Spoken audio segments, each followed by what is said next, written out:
하나님의 말씀 히브리서 9장 13절 14절 말씀 우리 함께 합독하도록 하겠습니다. 히브리서 9장 13절 14절 말씀입니다. 찾으시면 저 여러분 합독하도록 하겠습니다. 히브리서 9장 13절 14절 말씀입니다. 시작. 염소와 황소의 피와 및 암송아지의 재를 부정한 자에게 뿌려 그 육체를 정결하게 하여 거룩하게 하거든 하물며 영원하신 성령으로 말미암아 흠없는 자기를 하나님께 드린 그리스도의 피가 어찌 너희 양심을 죽을 행실에서 깨끗하게 하고 살아계신 하나님을 섬기게 하지 못하겠느냐.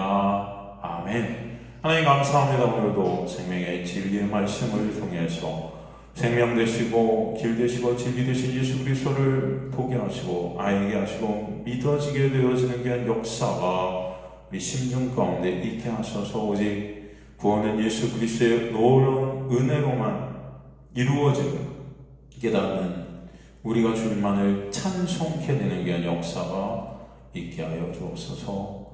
주님 감사합니다. 주님 놀라운 은혜가 아니면 여기 있을 수 없는 자들이 우리들임을 고백합니다. 오늘도 역사하여 주시고 우리를 이끌어 주시고 긍휼히 여겨 주옵소서. 감사드리며 예수 그리스도의 이름으로 기도드리옵나이다.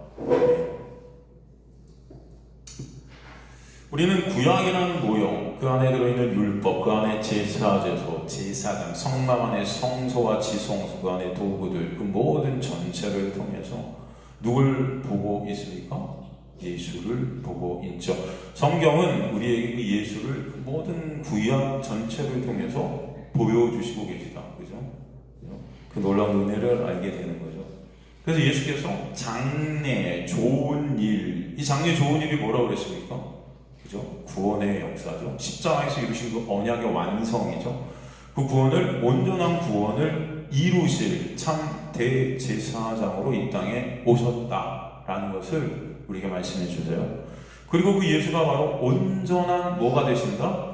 장막이 되신다. 그죠? 장막이 되신다. 우리가 저번 시간에서 장막 얘기를 고린도 후서를 통해서 살피지 않았습니까? 그죠? 그 장막이 되셔서 우리 그 장막으로 덮으셔서 그 장막 안에서 예수의 생명 안에 생명되게 되는. 그래서 제가 구원은 항상 존재 안에서의 존재됩니다.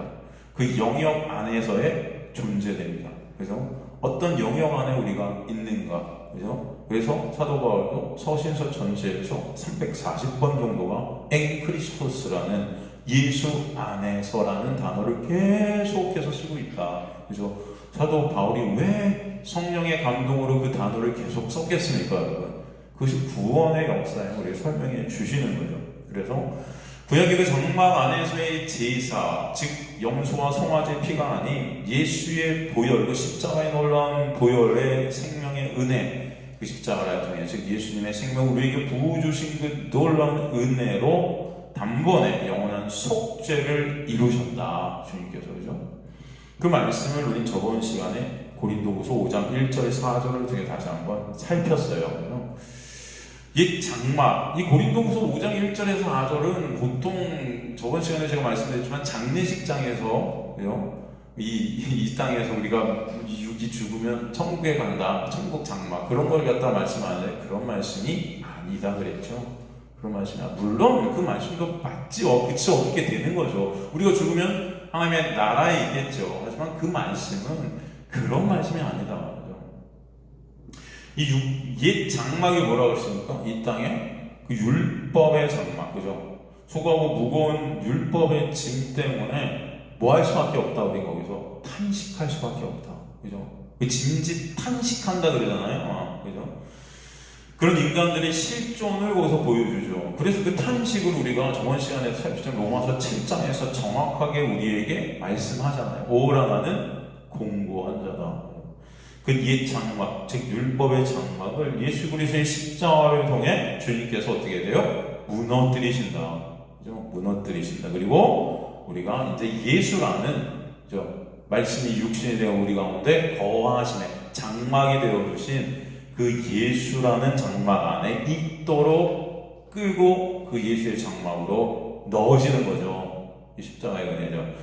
그런 가운데 우리는 하나님의 놀라운 은혜를 알게 하시고 오직 예수만 찬송받으시도록 역사해 가신다. 그래서 예수께서 공생애를 시작하시면서 옛 성전, 그 율법을 대표하는 예루살렘 성전에 들어가셔서 이 성전을 어떻게 하라 그래요? 허물어버려라. 허물어버려라. 내가 3일 만에 다시 세우겠다. 옛 율법의 장막은 허물어져야 되고 예수 그리스도의 십자가로 인해 예수라는 진정한 장막이 세워져야 함을 우리에게 말씀해 주셨던 거죠. 그래서 우리는 그 성경을 그냥 껍데기로만 보니까, 껍데기로 보니까 그런 하나님의 놀라운 십자가의 은혜, 그 예수 그리스도께서 이루신 그 십자가의 언약의 완성을 보지 못하고, 무슨 인간들의 어떤 것들, 인간들이 교정해야 돼, 우리가 어떻게 살아야 될 것들, 교회에서 장사하면 안 된다. 그러니까 바라에서 장사하고 하니까 장사꾼의 소리에 예수께서 이거 다 그래서 물러간 겁니까, 여러분? 아니죠. 그 율법에 어차피 이 세상의 율법 안에 묶인 사람들은 다 하나님과 거래하는 장사꾼들이에요, 여러분. 교회 안에서만 장사합니까? 그죠? 그런 거 허물옵니까? 다 우린 율법 안에서 율법의 해체가 있지 않으면 안 된다. 그 율법에서 우리가 빠져나가게 되는 것이 구원의 역사임을 보여주시는 거지. 껍데기로 성경을 보니까 다 그냥 인간이 뭘 해야 되는지 그것만 보고 있는 거죠, 여러분. 아니라는 것입니다. 바로 십자가의 놀라운 보혈의 공로, 보혈의 은혜를, 그 언약을 이루시겠다. 그래서 참 성전, 참 장막으로 예수 안에 우리가 있게 하신다. 그 은혜를 설명해 주셨죠. 그래서 요한복음 1장 14절에 말씀이 육신이 되어 우리 가운데 장막이 되어 주신 그 예수, 그분을 갖다 우리가 아는 것이 영생이다. 십자가로 참 장막이 되셔서 그 은혜의 장막을 덮으시고 가리셔서 그 안에서 생명들이 되게 하셨다. 그 장막에서 우리가 생명들이 되게 해주신 것이 구체적으로 무엇을 통해서인가 하면 예수의 보혈이다. 그죠? 그래서 우리에게 필요한 것은 뭐예요? 우리가 지금 찬송도 불렀지만 주의 보혈, 이 몸에 무슨 소망이 있나, 이 삶에 무슨 희망이, 아무것도 의지할 것이 없는데 우리는 그래서 누구만을 바라볼 수밖에 없다. 예수, 그리고 그가 흘리신 그 보혈, 그 은혜, 그래서 그 생명, 그 밖에는 우리가 의존할 것이 있다 없다? 없다. 없습니다. 그 피가 나면 안 되는 거죠. 그래서 그 12절에서 14절 오늘 본문 말씀이 오직 예수 그리스도의 피로 영원한 속죄를 이루셨음을 말씀하고 또 왜 그 피가 아니면, 그 예수의 피가 아니면 생명이 될 수 없는지를 14절, 13절, 14절에서 보충을 하셔갖고 다시 한번 강조해 주시면서 설명을 해 주시는 거예요. 왜 보혈이 아니면 안 되는가? 그죠? 왜, 여러분, 일요일 날 우리 예배 때 제 제자가 특성을 했잖아요. 제 제자가. 그 제자가. 사실은 저의 바람은 걔가 특성화하는 것도 좋지만, 여러분은 좋죠. 성악가의 또 음성을 들으니까, 그죠? 맨날 제 목소리만 듣다가. 그래서 제 제자가 특성화해서 저의 바람은 얘가 그래도 말씀을 좀 듣고 가는 게 제 바람이었어요. 사실. 그런데 얘가 그날 음악회가 있어갖고 일찍 가야 된다고 그래서, 일찍 가려나 했더니 또 그래도 끝까지 이따 가서 참 감사했는데 가면서 그러더라고요. 선생님 정말 오늘 말씀에서 이렇게 좀 충격을 받은 거예요. 그래서 자기는 성경을 진짜 처음부터 다시 봐야 될 것 같다고, 정말 이런 줄 몰랐다면서 그러고 갔어요. 전 그것만 해도 참 감사하더라고요. 그 맞는 거잖아요. 그죠? 그러니까 잘 듣지도 않으면, 사실은 듣지도 않으면 그냥 뭐야, 그냥 저런 거 있나 보다 이렇게 할 텐데, 그게 아니고 그래도 뭔가 이렇게 성령께서 듣게 하셨나 봐요. 그러니까 야, 진짜로 어떻게 저는 성경을 처음부터 다시 봐야 될 것 같아요. 이러고 갔어요. 그래서 속으로 좀 제발 좀 그래라. 제가 속으로 독일에 가고 제발 좀, 우리 유튜브를 본대요. 이제 보게 구독 알고 이것 때문에 이제 저를 찾아왔는데, 하여튼 유튜브 주소를 보고 찾아왔는데 이제 유튜브 이제 들어가 보겠다. 이제 저번에 그런 말 했는데 모르겠습니다. 하여튼 좀 저는 진짜로 말씀을 껍데기로 보는 거와 그죠? 이 말씀 안에 있는 예수를 보는 건 완전히 천지 차이다. 그렇지 않습니까, 여러분? 그렇지 않을까요? 정말 여러분 좀 말씀을 알았으면 좋겠어요. 그 은혜가 제자한테 있었으면 좋겠습니다. 이 레슨만 했지 이 말씀을 가르쳐줬어야 되는데 그때 그런 생각이 그때 저도 잘 몰랐으니까 저도 뭐 은혜인 건 알았는데 이것을 하나하나 이렇게 뭐 그럴 시간도 없었고 하나님께서 그때부터 저를 이제 부르신 거는 저희 그때 지금 생각에는 그때부터 하나님이 은혜에 집중해 하셨구나라는 것은 생각이 되어지는데 말을 못해줘. 그때 하나님 뜻 안에 있겠죠. 저는 그렇게 생각해요. 왜 걔가 이번에 와서 이렇게 하나님의 말씀을 듣고 간 것도 하나님의 은혜다. 제가 좀 이제 제 바람입니다. 하나님의 역사는 또 하나님께서 하시겠지만 제 어떤 바람은 그런 복음을 잘 아는 우리가 됐으면 좋겠다. 13절도 그렇지 않습니까? 염소와 황소의 피와 및 암송아지의 재를 부정한 자에게 뿌려 그 육체를 정결하게 거룩하게 한다. 이렇게 말씀되어 있잖아요. 이 13절의 말씀의 의미가 무엇인가? 13절은요 12절의 원인이고 이유예요. 12절 보면 염소와 송아지는 피로 하지 않고 오직 자기 예수 그리스도의 피로 영원한 속죄를 이루신다. 그래서 단번에 성소에 들어가실 수밖에. 이게 정답이라는 거잖아요. 예수의 피로. 그 이유가 뭐냐? 그 원인이 뭐냐? 그래서 13절 앞에 가르라는 헬라어로 시작하는데 이 우리나라 성경이 이 접속사를 다 빼버려서 이게 정말 참 안타까워요. 해석을 접속사를 다 빼버린 해석들을 해놓으니까 이게 엉뚱한 해석들이 될 수 있다는 번역이. 그래서 13절에 앞은 가르가 붙습니다. 그래서 왜냐하면 뭐뭐 때문에 왜 예수의 피가 아니면 안 되는가? 왜냐하면 염소와 황소의 피, 곧 암송아지의 죄를 부정한 자에 뿌려 그 육체를 정결하여 거룩하게 해요. 이런 뜻입니다. 이거 되십니까?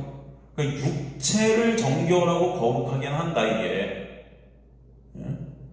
근데 이제 14절에 죽을 행실에서 깨끗하게 양심을 죽으래 우리 그죠? 이 전체를 닿지 못한다. 이제 그런 말씀이거든요. 사실 우리 안에 중심, 그죠? 이 마음. 하나님께서 우리 중심을 보시잖아요. 마음을 보시잖아요. 그게 안 된다는 건데, 자, 우리가 여기서 볼 것은 그렇다면 이 염소 황소의 피와 암송아지의 재가 나와요. 피와 재가 나오죠. 그래서 좀 살펴볼 게 다 아는 여러분 내용일 겁니다. 다 아는 내용이지만 그래도 정리를 하고 간다. 피가 의미하는 것이 무엇인가? 첫째로 피. 여러분은 예수의 보혈, 예수의 피, 교회에서 그렇게 보혈 이렇게 하는데 도대체 그렇다면 왜 피인가? 이 피가 의미하는 것. 첫째, 피는 뭘 의미하죠? 제일 중요한 피는 뭘 의미한다? 생명을 의미한다. 그죠? 피는 뭘 의미한다? 생명을 의미한다. 레위기서 17장 11절에 보면 육체의 생명은 뭐에 있다? 피에 있다. 그죠? 피는 하나님께서 주신 생명을 상징한다. 그래서 우리 12의 혈루병 걸린 자가 찾아오죠. 혈루병이 뭐예요? 피가 계속 밑으로 하혈하는 거잖아요. 그건 뭘 뜻하는 거예요? 피가 계속 흐르는 거는 뭘 뜻한다? 죽음을 뜻한다. 그러니까 죽어있는 죄인들의 모습이었다. 그것을 의미하는 거죠. 그죠? 그래서 구약 제사의 핵심이 되는 것은 당연히 뭐다? 피예요. 피. 왜? 생명이니까 그게. 그 생명을 상징하는 피로 인해 그 피가 흘려지는 죽음, 그 피가 제단에 뿌려진다, 흘려진다라는 것 자체가 누군가의 그 동물의 누군가의 죽음으로 인해서 죽어야 될 우리가 사는 것, 그렇죠? 누군가의 생명으로 우리가 그 생명을 얻는 것. 그래서 피는 생명이다. 그래서 보혈하는 거예요. 이해가 되시죠? 그래서 히브리서 9장 21절 우리가 이제 앞으로 보게 될 말씀이지만 피 흘림이 없은즉 뭐가 없다? 사함이 있다. 여기서 피 흘림은 뭐예요? 피 흘림이 뭐죠? 여기서 구체적으로 예수 그리스도의 십자가의 보혈이죠. 그 예수 그리스도가 십자가에서 피가 흘리신다는 것은 뭐예요? 피 흘림이 뭐라고 했어요? 아까? 죽음. 그죠? 예수 그리스도의 십자가의 죽음이 아니면, 그죠? 예수가 십자가에서 찢어지지 않으시면, 그죠? 사함이 있다 없다? 없다.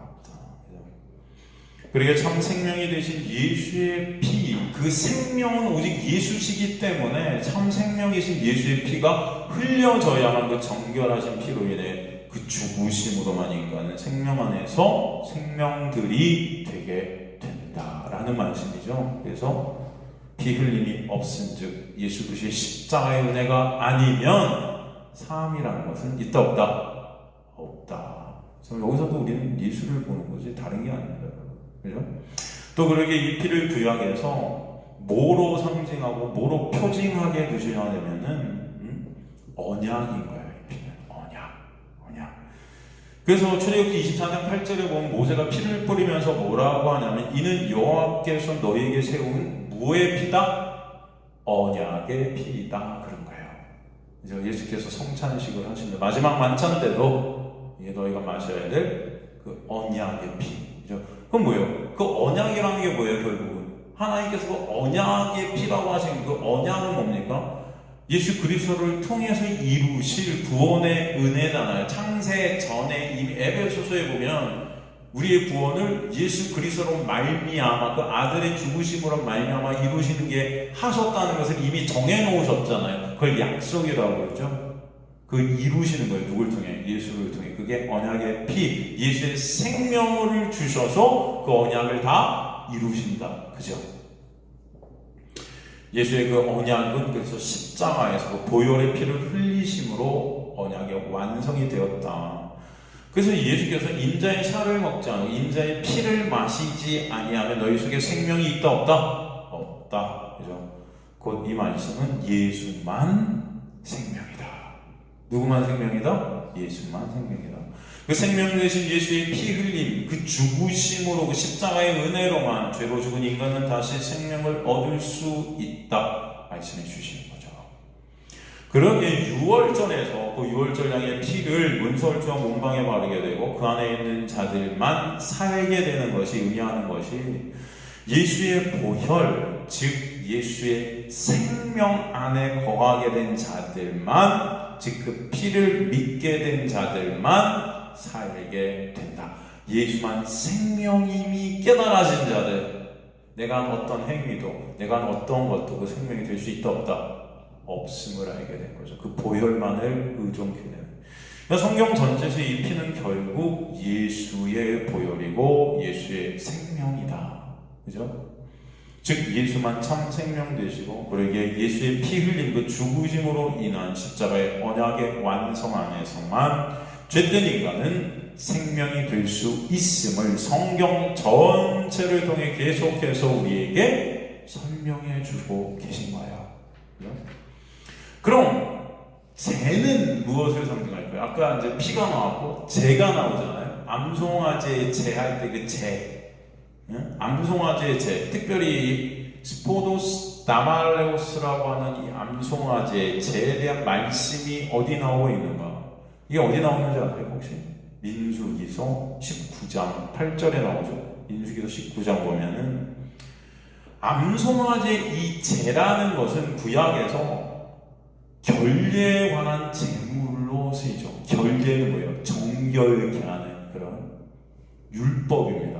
이해가시죠? 예법, 그죠? 이 시체를 만진 사람이나 부정하게 된 자를 정결케 하는 데 쓰였다. 이것이 이 제가 시체를 만졌다는 것, 죽음과 연관된 거죠. 죄와 연관된 거예요. 그 죽음 안에 갇히게 됐다라는 그런 의미가 있죠. 흠 없는 붉은 암송아지를 진영 밖에서 잡아 뭐에 태워요? 불에 태워요. 그리고 그 재를 모아다가 뭐와 섞었습니까? 물과 섞었어요. 그죠? 이 물을 그래서 정결케 하는 물이라 했죠. 이는 하나님 앞에 우리가 나가려면, 죄된 죄인이 나가려면 이 부정함이 제거되어야 함을 상징하죠. 상징해요.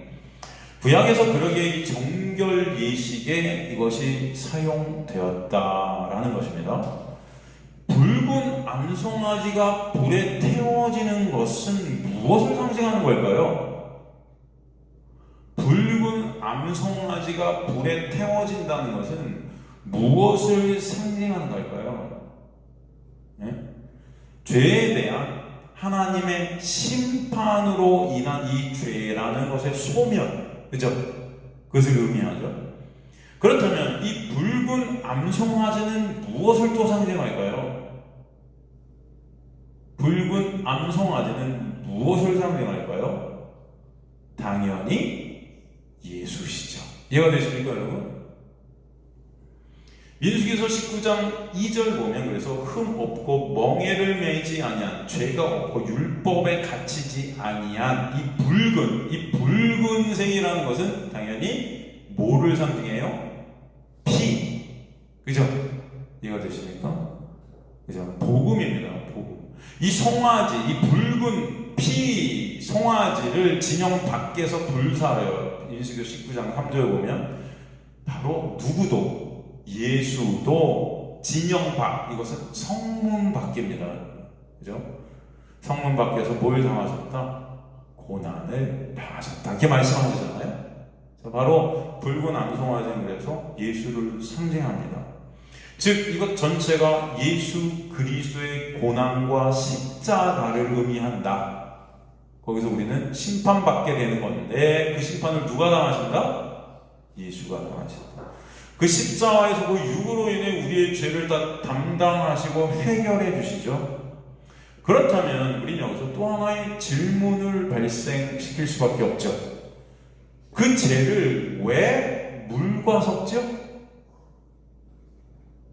그 죄를 왜 물과 섞었죠? 잿물이죠, 이게. 민수기서 19장 12절, 13절 보면은 이 죄와 물을 섞지 않습니까?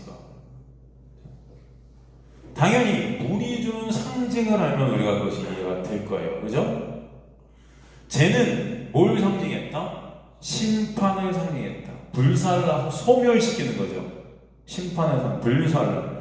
그러나 그것으로 끝나면 그것이 복음일까요? 심판으로만 끝나면 그것이 복음입니까, 여러분? 아니죠. 옛날에 조나단 에드워즈 여러분 아세요? 청교도, 미국의 청교도의 부흥을 일으킨 어떤 설교자예요. 조나단 에드워즈. 그분의 설교집이 아주 유명한데 보통 그분은 설교를 2시간에 3시간 했대요, 당시에. 그런데 그분이 설교하면은 죄된 사람들이, 죄인들이 자신들의 죄를 깨닫고 앞에 나가고 막 죄를 막 통회하고 막 그냥 그런 사건들이 엄청 많았다는 거예요.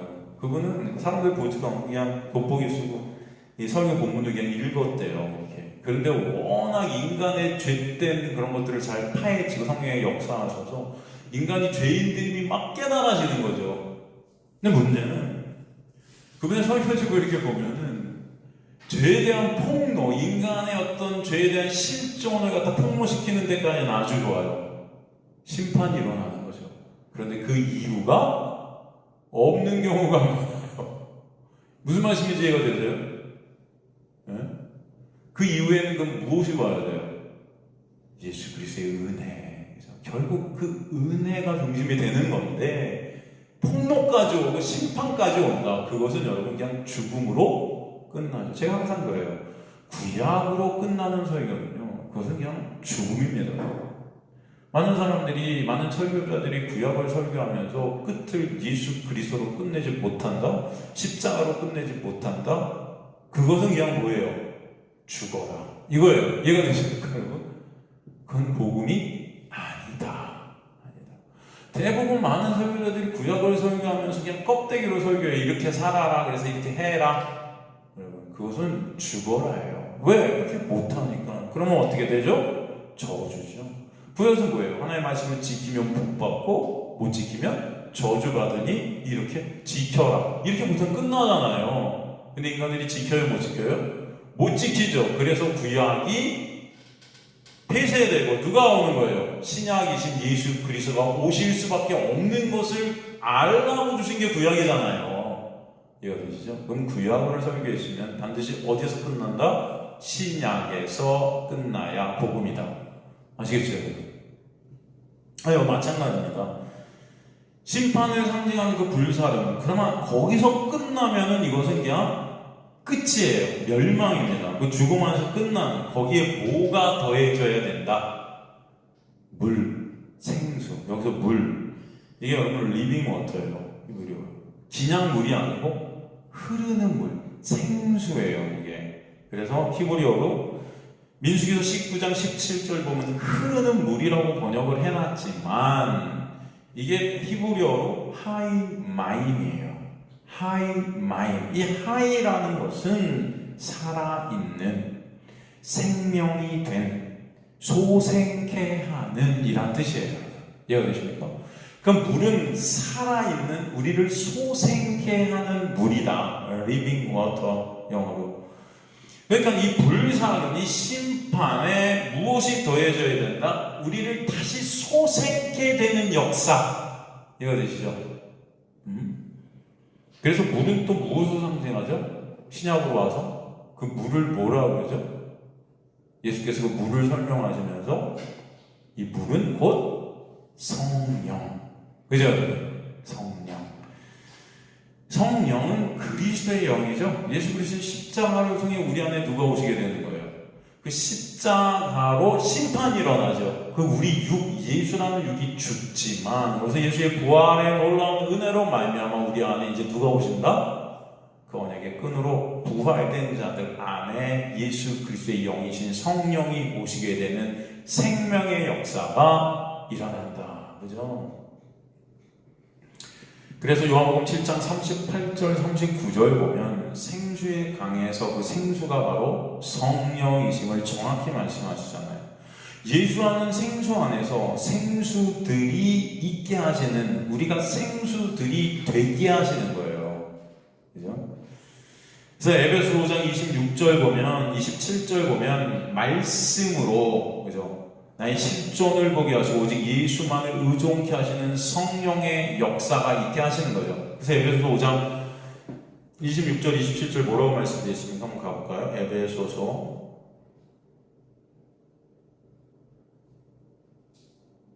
5장 26절에 보면 물로 씻어 말씀으로 깨끗하게 하사 거룩하게 하시고, 그죠? 그 말씀이 바로 이 말씀입니다. 그 예수 안에서 생수들이, 생명들이 되게 하시는 은혜, 바로 십자가의 보혈과 그곳으로 오게 되는 성령. 그러기에 예수님의 옆구리의 그 죽음 후에서 뭐와 뭐가 함께 흐르고 있어요? 피와 물이 함께 흐르죠. 그죠? 옆구리를 찔렀을 때 그 죽음으로 피와 물이 함께 흘러나오게 됐다. 피는 바로 그 속죄, 죄와 같은 심판을 통해서 물, 이제 생명이 바로 흐르게 되는 역사. 그것을 우리에게 설명해 주세요. 그 정결을 통해 성령이 오신 영합게 되는 예수 안에서의 부활케 하시는 은혜의 역사, 생명의 역사, 그것을 상징해서 피와 물을 통해 보여주신다. 이 그림은 여러분 신약, 특히 요한복음에서 어느 그림을 통해서 또 우리에게 보여주셨죠? 이 그림이 어디서 나옵니까? 이 죄와 물이 잿물이 되는, 섞이는 이 은혜의 그림을 신약 요한복음에서 어디서 보여주셨죠? 혹시 생각나세요? 잘 한번 생각해 보세요. 어디가 떠오릅니까, 여러분? 예?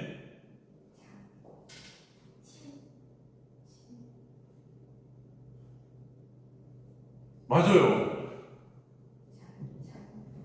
그것도 맞는 말씀이지만 더 정확히 보여주신 곳 어디냐면 요한복음 8장. 요한복음 8장에서 무슨 어떤 그림이 나오죠? 예수 그리스도가 내가 생수라고 그러시잖아요. 그 생수 대신 주님이 뭐와 섞여요? 땅과 섞이죠? 그죠? 요한복음 8장에서 기억나세요? 예수께서 몸을 굽히셔서 땅에 뭘 쓰세요. 그죠? 쓰시죠? 여러분. 이것이 주는 의미가 무엇이라고 했습니까? 그 당시 우리가 이거 열심히 공부했었는데 기억 안 나시죠? 괜찮습니다. 이 중요한 부분만 한번 다시 복습하고 갈까요, 그럼? 네? 뭐 이 전체적인 내용은 여러분 다 아시는 거예요. 가늠한 여인 사건 아닙니까, 이게? 그죠? 물론 아까 말씀하신 예수께서 흙과 침을 이기셔도 눈에 붙이는 그 역사, 그것도 동일한 역사라고 할 수 있죠. 하지만 여기서 우리가 조금 더 나아가서 이 8장에서 조금 더 보면 이 율법주의자, 바리새인, 대제사장 등 종교 지도자들이 가늠한 여인을 끌고 와서 율법으로 이 여인을 돌로 쳐 죽여야 한다. 율법의 정죄 가운데 집어넣어서 예수님을 시험코자 하죠. 이에 예수께서 어떤 행동을 하시는가 하면 몸을 굽히셔서 손가락으로 땅에 뭔가를 쓰세요. 토, 다쿠틸로, 그 손가락으로, 기념손가락에 그 손가락으로, 토, 다쿠틸로, 이 손가락으로 땅에 무엇을 쓰셨나? 보통 설교사들은 야, 뭘 썼을까? 도대체 뭘 쓰신 겁니까? 이걸 말씀하지만 사실 그게 중요한 것이 아니라 손가락으로 땅에 뭔가 쓰신 그 자체가 중요하다. 제가 그런 말씀 드렸죠? 생각나세요? 그래서 어떤 분은 뭐 이렇게 강해질 거면 야, 나는 너를 사랑한다, 나는 너를 용서한다, 이런 것들 쓰셨을 거야. 쓰신 게 중요하지 않습니다, 사실은. 그죠? 이 말씀은 어떤 내용을 땅에 쓰셨냐가 중요한 것이 아니라 예수님의 그 행동 자체가 보여주는 상징이 있다. 먼저 예수께서는 누구세요? 하나님이시죠. 여러분, 하나님이 손가락으로 뭔가를 쓰신 적이 있다. 그죠? 제일 중요한 게 뭐죠? 다니엘서에 물론 나오는 심판을 쓰신 적이 있지만 그보다 조금 더 중요하다고 우리가 볼 수 있는 것은 십계명이죠. 하나님께서 십계명을 손가락으로 쓰셨다. 그죠? 출애굽기 31장 18절 보면 첫 번째 돌판을 손가락으로 쓰셨다. 이 첫 번째 돌판은 그런데 심판이 일어나죠. 그래서 이스라엘 백성들 3,000명이 죽게 돼요. 그 심판으로. 그죠? 그리고 두 번째 돌판을 출애굽기 34장 28절에 보면은 또 써주시죠. 그때 모세의 중보로 말미암아 다시 한번 모세가 40일 동안 돌판을 준비해 올라와서 그 계명을 쓰시는데 재밌는 것은 하나님께서 출애굽기 38장 18절에서 첫 번째 돌판을 쓰실 때는 히브리어 정확히 원어가 그 손가락으로 직접 쓰셨다 나오지만 두 번째 돌판을 쓰실 때는 손가락으로가 빠져요. 이해되십니까? 그리고 이 두 번째 돌판은 언약궤 안으로 들어가 거기서 예수의 보혈로 인해 속죄와 생명의 역사가 일어나게 됨을 우리에게 보여주시죠, 사실. 그죠? 요한복음 8장도 그래서 똑같습니다. 보세요. 6절, 요한복음 8장 6절 가보면은 여기에는 헬라어 원어로 그토 다쿠틸로 손가락으로가 쓰여요. 그런데 8절에서는 우리말 성경에는 손가락으로가 번역이 돼 있는데 오역입니다. 거기 가보면 지워버려요. 헬라어 원어를 보면은 이 두 번째 8절에선 손가락으로가 쓰여 있지 않아요. 출애굽기의 첫 번째 돌판을 받을 때 손가락으로 쓰여있고 두 번째 손가락이 빠진 것과 똑같은 모습을 우리에게 보여주심으로 말미암아 바로 예수 그리스도께서 거룩하신 하나님이시고 말씀의 본체 되심을, 그죠? 그래서 우리에게 설명해 주시죠. 그죠? 그 거룩하신 하나님께서 이 땅에 육을 입고 오셔서 십자가의 놀라운 은혜로 인하여, 그죠? 이제 두 번째 돌판이고 언약궤 안에서 예수 그리스도의 십자가로 인해 언약궤 안에 있는 인간들의 그 죄들이 다 덮어지고 사해지는 속죄가 일어나는 사건이 누구에게 일어나고 있다 지금? 가늠한 여인에게 일어난다. 그래서 그걸 쓰신 다음에, 그죠? 예수께서 뭐라고 보시죠? 나도 너를 정죄하지 않는다. 정죄가 사라진 예수 안에서 새 영역 안에 있게 되는 놀라운 은혜가 있게 하신 거죠. 그죠? 바로 예수 그리스도께서 육으로 이 땅에 말씀으로 오셔서 그 흙, 여기서 흙은 티끌, 이 죄와 같은 의미입니다, 여러분. 소멸되어야지 돼야 돼. 그 죄된 우리들을 의미하죠. 섞여버리시는 거예요. 이 섞여지는 그 역사는 뭡니까? 바로 예수 그리스도가 이 땅, 우리 죽어야 될 이 거짓, 이 소멸되는 티끌인 우리 땅에 새겨지게 되는 역사. 그게 새 언약 아닙니까, 여러분? 새 언약의 역사, 그죠? 직접 우리 마음에 이제는 쓰시죠? 율법을 쓰시잖아요. 그래서 하나 되시죠, 율법. 그래서 율법이 이제 더 이상 지켜야 될 대상이 되지 않고 이미 다 이루어진 것들이 되게 하시는 거죠. 그 안에서 이제 정죄는 사라지고 예수께서 이루어진 그 이루심 안에서 우리가 새 영역 안에서 이제 정죄가 사라진 하나님의 나라를 살게 하시는 거잖아요.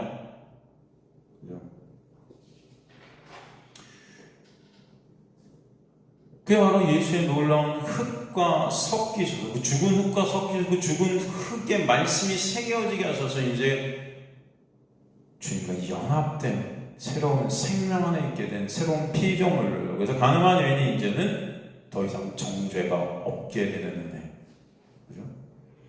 죄와 물이 섞여 부정한 자가 정결케 되는 그림과 죄된 흙이 없음이 그 흙이 예수라는 생수와 섞여서 가늠한 여인이 살게 되어지는 은혜는 같은 그림이다. 이해가 되시죠? 그래서 불사능 즉 심판을 통과해서 생수 대신 생명이신 예수 즉 성령 안에 생명되게 하신 그 은혜를 두 번 땅에 쓰시는 주님의 행위를 통해, 첫 번째 땅에 쓰신 건 심판이 일어나죠. 그래서 첫 번째 땅에 쓰신 다음에 어떻게 되죠? 죄 없는 자가 먼저 돌로 치라 하니 심판이 일어나니 다 돌아가게 돼요. 그죠? 두 번째 이제 생명의 역사가 있게 되죠. 가늠한 여인이 이제 더 이상 정죄가 없는 자리에 영역에 있게 하시는 은혜. 그리고 이 요한복음의 8장의 얘기는 또 민수기서 어디 나오죠? 5장에 나오죠. 이게 다 연결되어 있어요, 여러분. 민수기서 5장은 또 어떤 얘기입니까?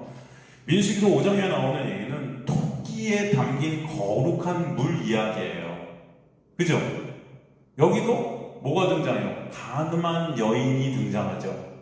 민수기서 5장에 나오는 이 그림은 무엇인가 하면은 남편이 그 부인이 가늠한 것 같다는 의심이 되면 그 부인을 제사장으로 회막으로 데려옵니다.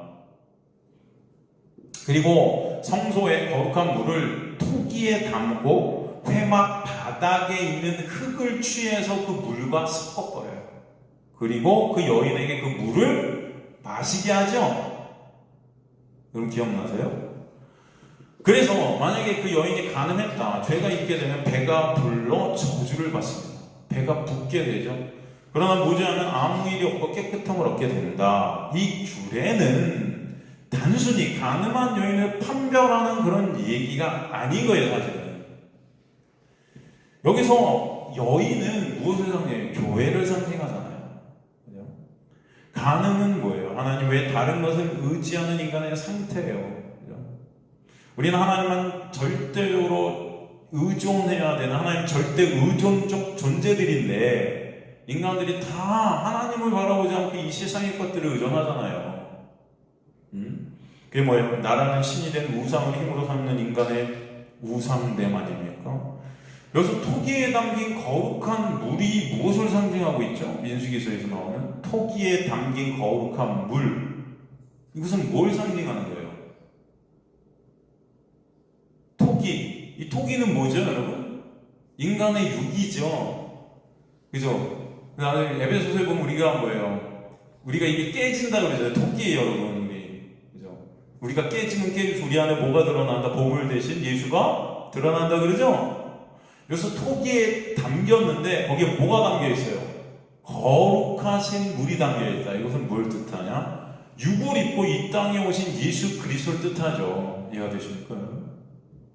그 토기에 담긴 거룩한 물에 티끌, 이 흙이 섞이는 것은 거룩하신 예수께서 죄인들이 되심으로, 그 죄인으로 십자가에 달리심으로 죄된 죄인들이 거룩한 예수 안에서 거룩한 하나님의 백성들이 된다는 복음 얘기를 이미 하고 계신 거예요.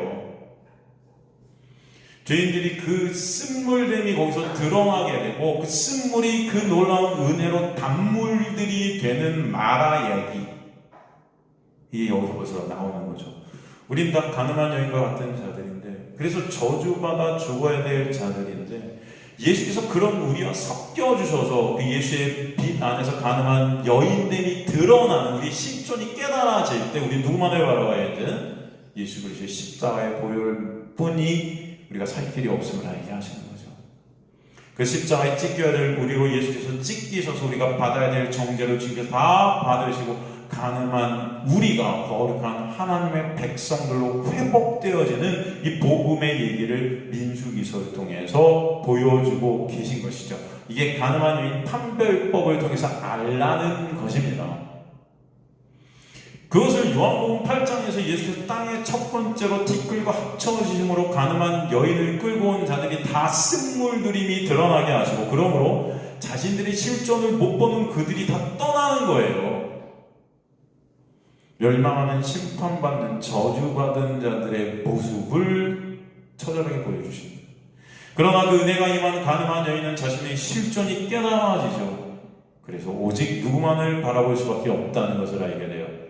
예수만을. 그 자리에서 못 떠나고 주님만을 바라볼 수밖에 없어요. 그래서 주님께서 불쌍히 긍휼히 여겨주시지 않으면 가망이 없음을 알게 되는 거죠. 그리고 그런 가늠한 여인이 예수의 그 십자가의 은혜로 더 이상 정죄가 없는 거룩한 하나님의 백성이 되게 하시는 역사, 그 은혜가 당신의 택한 백성들에게 있음을 보게 하시는 거예요. 우리가 오늘 지금 살피고 있는 이 재라는 것, 그죠? 불에 태워진 이 재가 상징하는 것, 그리고 그 재의 상징을 보여준 이 민수기서 19장에서 재와 물이 섞이게 되는 그림, 그래서 그 죄가 씻기는 그림, 그 그림과 연관된 민수기서 5장에서 흙과 거룩한 토기에 물이 섞이고, 그래서 죄가 드러나고 심판받는 그림, 그리고 나아가 그 모든 그림을 보여주는 것이 바로 요한복음 8장의 흙과 예수, 생수 대신 예수, 토기에 거룩한 물이신 예수가 섞여서 가늠한 여인이 살게 되는 은혜의 역사를 갖다가 모든 걸 통해 보여주시고 계신 거예요. 이해가 되십니까? 그죠? 그래서 피, 재 이런 것들이 나오는 겁니다. 결국 구약의 그 그림들이 보여주는 것은 다 예수께서 십자가에서 이루시게 될 그 놀라운 구원의 은혜다. 그죠? 그 예수의 십자가와 부활이 아니면 구원은 있다 없다? 없다라는 것을 알게 되죠. 결국 다시 본문으로 돌아와서 그 구약의 염소와 황소의 피, 이건 제사잖아요. 제사 드릴 때 그 피를 썼죠.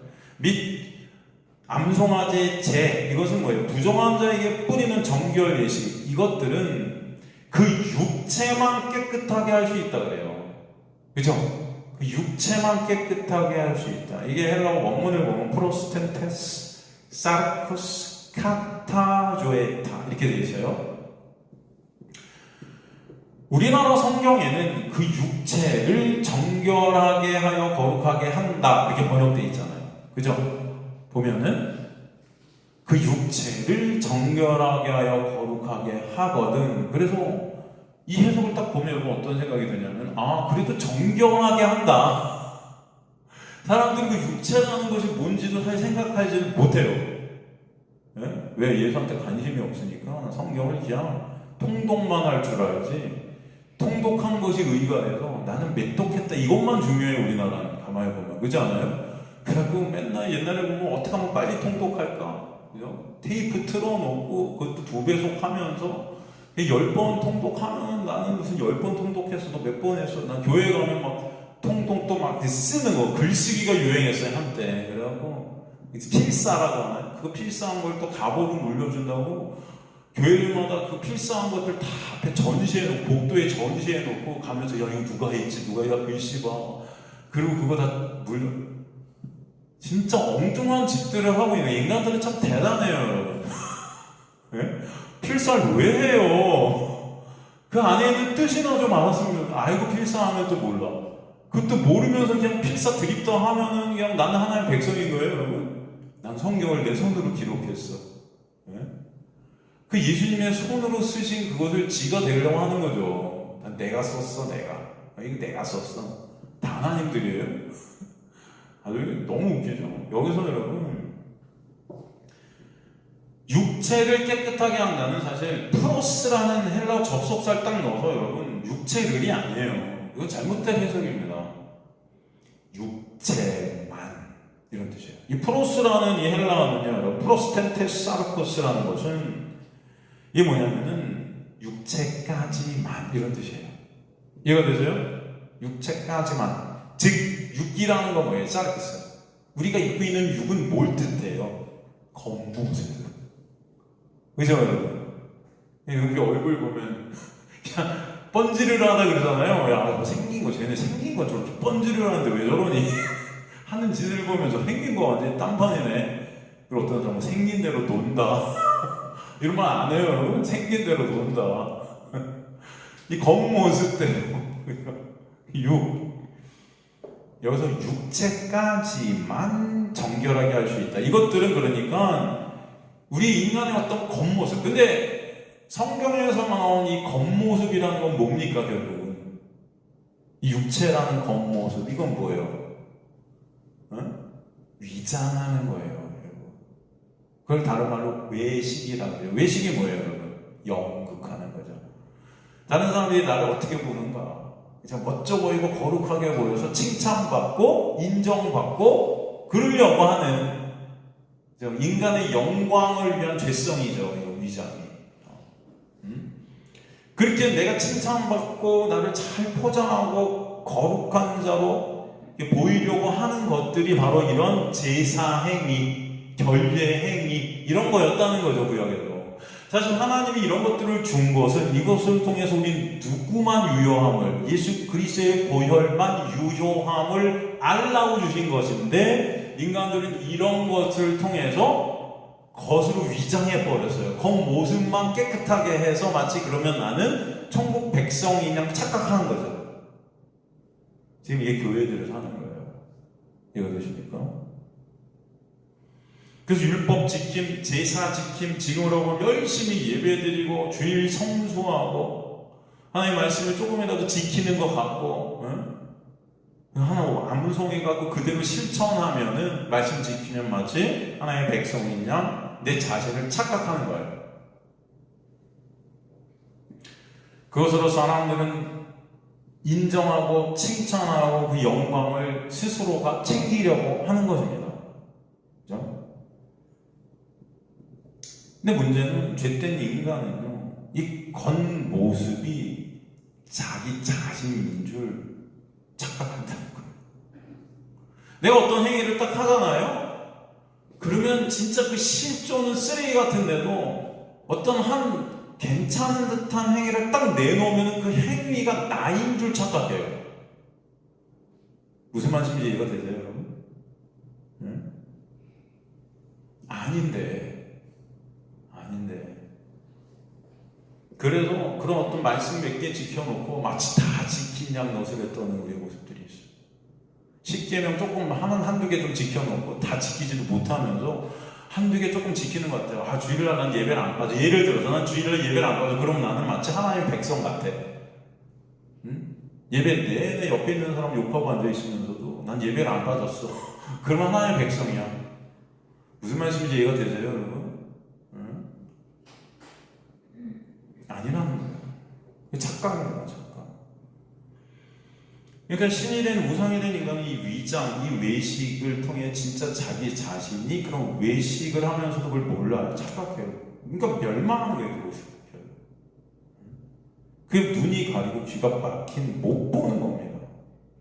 그래서 가늠한 여인을 끌고 외식하는 가면을 쓴 위장막을 쓴 바리새인들이 참 생명 대신 참 장막이신 예수를 떠나게 되는 거예요. 왜? 내가 저 사람보다 나은 것 같거든. 그런데 한 대 맞았지. 그러니까 내가 이 다음에 와갖고 내가 한번 날려야지. 이런 마음으로 떠나는 거예요. 예수가 필요가 없죠. 왜? 자신들 자체가 거룩한 위장막을 쓰고 있기 때문에. 이해가 되십니까? 하나님의 말씀 지켰다는 그 의의 위장막을 쓰고 있어요. 그런 위장막을 쓴 그들의 삶을 정확히 14절, 오늘 본문 14절이 표현하고 있죠. 오늘 본문 14절 보면 하물며 영원하신 성령으로 말미암아 흠없이 자기를 하나님께 드린 그리스도의 피가 어찌 너희 양심을 죽을 행실에서 깨끗하게 하고 살아계신 하나님을 섬기게 하지 못하겠느냐 이렇게 되어 있는데, 그 위장막을 쓴 인간의 삶을 어떤 단어로 여기서 표현하고 있습니까? 14절에서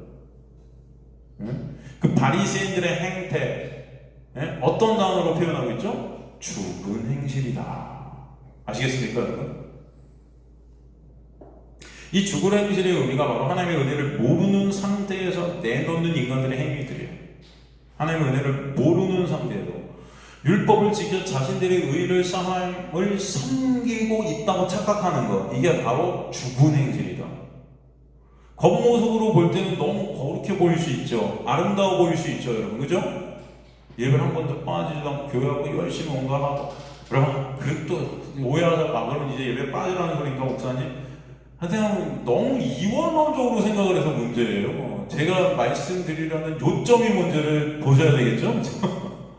이것만 딱 껍데기만 보니까 그지 맞아요. 그게 아니고, 그런 것들이 마치 내가 천국 백성양 착각하게 만든다는 그런 행위를 통해서 그 일을 쌓게 되고 예수가 필요 없어지는 거예요. 그런 자들은 이제, 그죠? 이게 바로 죽은 행실인 거예요. 율법을 지켜 자신들의 의를 하나님 앞에 서려는 것, 이미 이것은 죽은 상태에서 내놓을 수밖에 없는 죽은 행위예요. 시체들이 내놓는 좀비들의 행위다. 좀비들은 사실 죽어있는 자들이잖아요. 근데 막 날뛰잖아요 여러분. 그 죽은 행실이 그저 구약의 그 제사 등의 행위, 율법적 행위, 육체를 그저 정결케 하고 거룩하게 해서 마치 자신이 하나님 앞에 그런 상태로 당당히 설 수 있다고 착각하는 그거예요. 그런 죽은 자가 내놓은 죽은 행실에서 그 양심, 그 중심, 그 마음까지 깨끗하게 하나님 앞에 영광을 어떻게 돌리게 되겠느냐라는 거죠. 그 자들은 여기서 뭐냐면은 보세요. 다시 보면은 하나님을 섬기게 하지 못하겠느냐라는 것은, 섬긴다라는 것이 이게 뭐냐면 예배거든요. 뭔가 여러분이 행하는 것이 아니고 하나님을 찬양케 되고 하나님의 은혜만 바라보게 되고 그 은혜만 감사하게 되고 예수 그리스도만을 바라보게 되는 그 자체, 그래서 주님을 찬송하게 되는 그걸 섬긴다 하는 거죠. 여기서 우리는 하나님의 섬기심이 아니면 지금도 존재할 수 없는 자들이 깨달아짐으로 주님을 찬송하게 되는 걸 섬긴다 하는 거예요. 사실은 뭔가 행하는 것이 아니에요. 물론 거기서 나오는 어떤 행함들이 항상 도출되겠죠. 격발되겠죠. 근데 그런 어떤 죽은 행실이 그 양심, 그 중심을 깨끗하게 해서 예수 그리스도의 놀라운 은혜로만 깨끗해질 수 있잖아요. 이 중심은 어떤 그런 행위들이 결국 될 수가 없다. 그래서 주님을 예배케 안 된다는 거예요. 그 자들은 오히려 그런 자들은, 그 죽은 행실로 가는 자들은 하나님을 예배하는 자들이고, 누굴 결국 예배하면 나라는 우상을 예배하는 자들이 되는 거죠. 이해가 되시죠? 없다는 거죠. 할 수 있는가? 없다. 바로 예수 그리스도의 그 십자가의 은혜, 그 보혈의 은혜, 보혈의 공로로 성령이 우리에게 오시면은 있는 그 죽은 행실을 내놓는 나라는 그 시체됨의 실존이 깨달아지게 하시고 생명 대신 예수의 은혜만을 의존케 하시는 그 죽은 행실, 그 죽은 행실에는 결국은 그 율법 안에 묶여있는 그런 죄의 종노릇 하는 그 그죠? 거기서 우리를 빠져나오게 하신다. 그럴 때 생명 대신 예수 안에 그의 옷을 입히셔서 거저가고 하나님의 은혜로 거룩한 하나님의 백성들이 되게 하신 역사가 있게 하시는, 그때 그 은혜를 알게 된 자들만 하나님을 섬기는 예배가 있게 된다. 라트리오죠. 그래서 찬송하다, 예배하다. 그 죽은 행실 안에 있는 율법 안에 묶여 죄의 종로를 타는 자들의 특징은 나만 예배하라.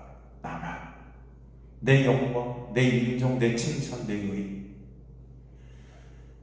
하나님의 은혜는 그러나 그 십자가의 보혈의 역사는 그 나라는 율법에서 나를 빼내시고 나의 그 죽은 행실을 갖다가 무너뜨려 버리시고 그 위장막을 찢으세요. 가짜 장막을 찢으세요. 그러니까 나라는 우상을 무너뜨리시고 오직 하나님 예수 그리스도를 알게 그 은혜를 채우게 하소서. 하나님만 섬기는, 하나님만 예배케 되는 자들, 하나님만 온전히 찬송케 되는 자들, 그러므로 하나님의 은혜를 알지 못하는 모든 자들은 여러분 다 주님을 찬송할 수 있다 없다? 없다. 그래서 모든 자들 안에는 교인들도 들어가고요, 불자들도 들어가고요, 이슬람 교도들도 들어가고, 이게 똑같아요. 교회에 다닌다고 교인이라고 하나님을 찬송하는 거 그렇지 않다. 모든 자들이 다 죽은 행실만을 내놓는, 그 죽은 행실을 생명으로 붙들고 있는 착각 속에, 허상 속에 살아가는 허상들이다 라는 거죠.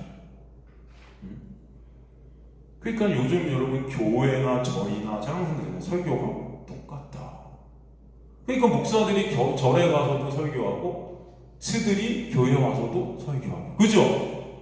왔다 갔다 어디나 설교해도 사람들은 할렐루야다. 그게 그 내용이니까. 안 그렇습니까 여러분?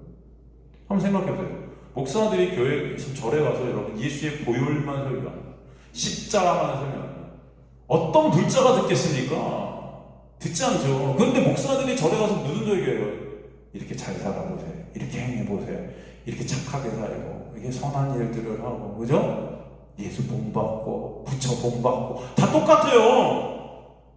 이웃을 사랑하고 행하고, 그죠? 긍휼히 여기고 나누고, 직보를 하지도 못하면서 하는 척하면서 그걸로 의의로 삼아가고 죽을 행실만 내놓는 자들인 거죠. 또 스들이 교회 가고 그러잖아요. 예수님이 원수를 사랑하라고 했듯이 우리 사랑하고, 부처님의 정신이 그거고, 다 똑같으니까 할렐루야야, 이거 똑같구나. 그러니까 청년들은 뭐예요? 절에 갈까, 교회 갈까, 네 성격에 맞는 대로 가라.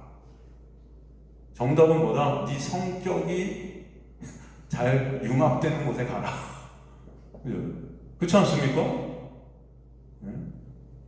다 공덕 쌓고 수련하고 제자 훈련하고 훈련 절에 가고 무검 수행하고, 그죠?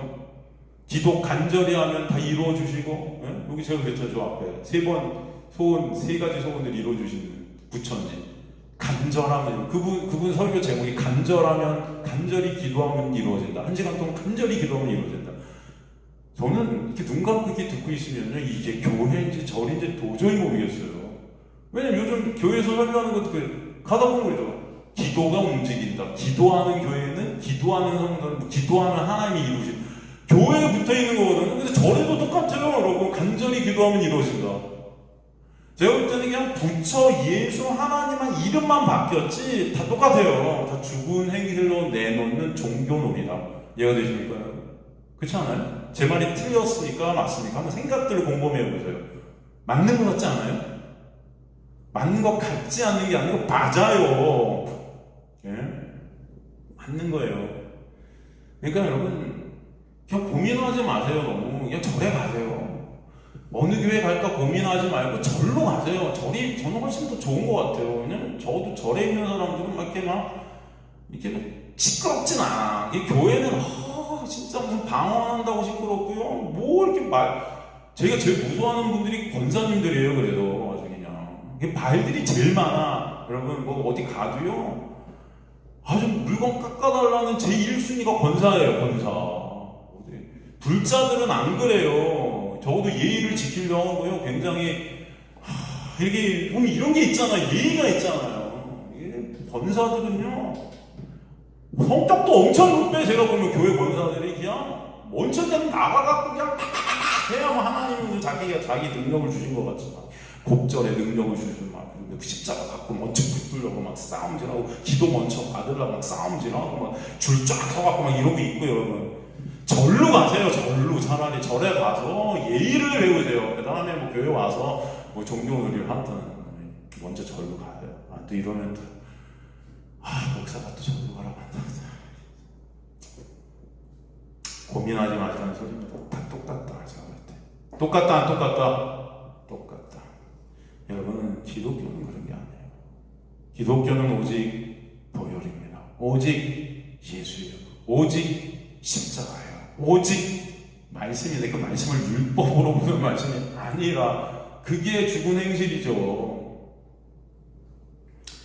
예수가 아니면 뭘 해도 인간은 죽음이다.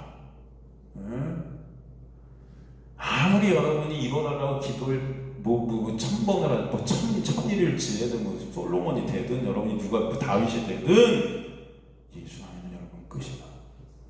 예수의 은혜가 아니면 우리는 뭘 해도 멸망이다.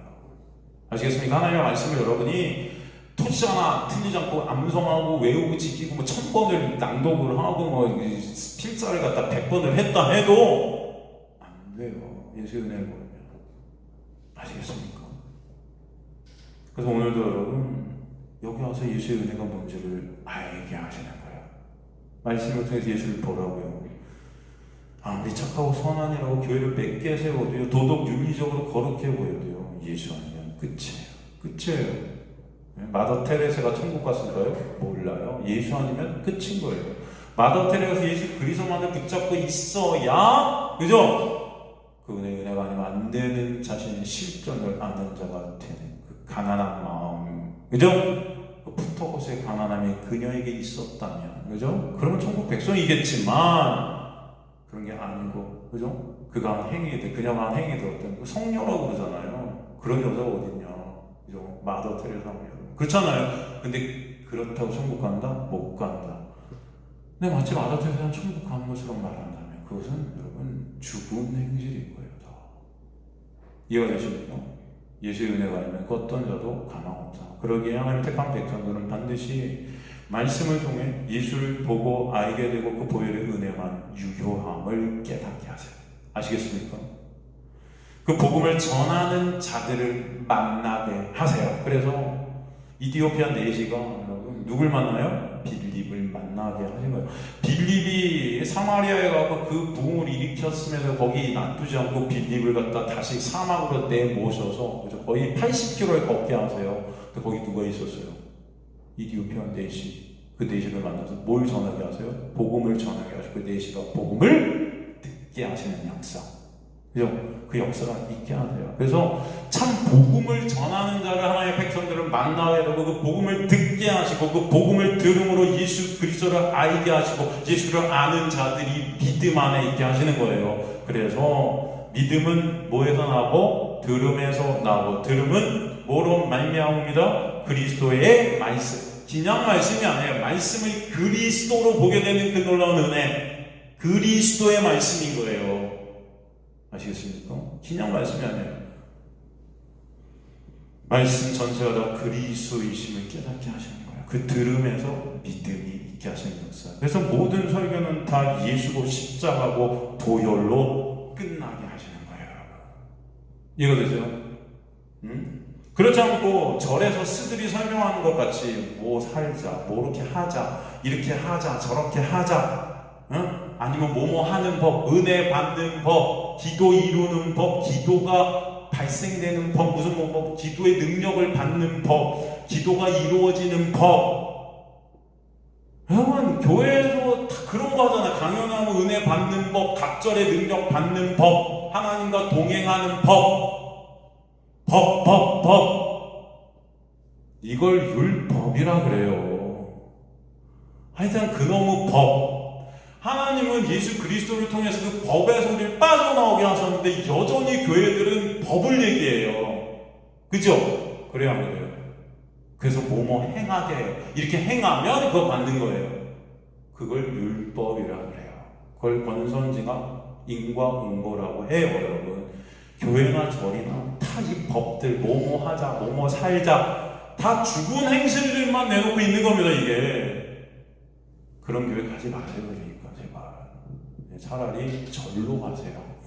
어디로 간다? 교회 갈 바에는 어디로 간다? 절로 간다. 예수께서 율법을 십자가의 보혈의 은혜로 끝냈는데도 내가 신일의 자들은 여전히 그 법을 듣는 걸 추종해요. 그래서 그런 은혜 받는 법 하면은 다 몰리는 거예요. 사람들이 어떻게 뭘 하면 은혜 받지? 뭘 하면 여러분 뭘 하면 은혜 받습니까? 여러분 세상에 그건 은혜가 아니죠. 죽은 시체들이 뭘 내놓을 때 은혜가 받아요? 아니에요. 죽은 시체들이 내놓는 것들은 다 죽은 것들인데 뭘 해야 은혜를 받아요? 은혜는 그런 게 아니에요. 그래서 죽은 자들이 그냥 떨어지는 거예요. 그죠? 여러분이 뭘 해서가 아니고 하나님의 긍휼하심으로, 하나님의 원하심으로 오게 되는 거예요. 그죠? 그거에 대해서 우리가 반응하게 되고 감사하게 되는 게 예배고 하나님의 백성들의 삶이 되게 하시는 거죠. 아시겠습니까? 그런데도 우리는 예수 돈 받고 예수님 살고 이렇게 해서 복 받고 이렇게 하면 저렇게 하면은 천국 가고 뭐뭐 하는 거 명설교예요. 이게 명설교. 사람들이 그냥 인간의 자존심을 항상 세우게 하는 거예요, 사탄은. 응? 그래서 영광을 갖다 지들이 챙기려고 하는 겁니다. 다 예수께 관심 없어요.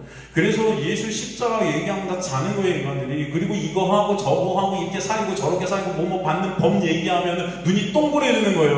그거 한번 받아보려고. 예수한테 관심 없고. 그냥 죽은 현실에 묶여있는 자들은 여러분 예수 얘기하고 십자가 얘기하면 귀를 막습니다. 귀를 막아요. 다들. 귀를 막아요. 진짜 그래요. 이런 자들 중 하나의 백성들에게 성령이 오셔서 귀를 열어주시고 눈을 열어주셔서 말씀으로 자신의 실존을 보게 하고 오직 예수만 보혈만 의존케 되는 역사가 구원의 역사다. 이 세상 육안에 갇힌 교회는 여전히 죽은 행실로 자신들의 영광을 이 땅에 쌓으려고 해요. 그래서 이들을 산 자들 같지만 죽은 자들이라 하고 보는 자들 같지만 눈먼 자라 한다. 눈먼 자가 바로 눈 뜬 자들인 거예요. 내가 눈 멀었음이 깨달아지고 내가 죽은 자임이 깨달아진 자들이 산 자들이에요. 이해가 되시죠? 복음은 역설입니다. 그래서 계시록에서 교회가 사탄의 회라고 해요. 사탄들의 모임. 다 그냥 인간들이 사탄들이에요. 우리가 살게 되는 것은 오직 예수의 피임을 아는 자, 그 은혜가 아니면 뭐래도 가망 없음임을 깨닫는 자, 그래서 예수만을 바라볼 수밖에 없는 자, 예수를 알게 되는 자, 그들이 예수의 피로 찬 세마포 옷을 입게 된 자들이다 라는 것을 매번 성령께서 우리에게 설명해 주시는 거예요. 오늘도 말씀으로 그들을 보는 저희가 되시길 간절히 소망합니다.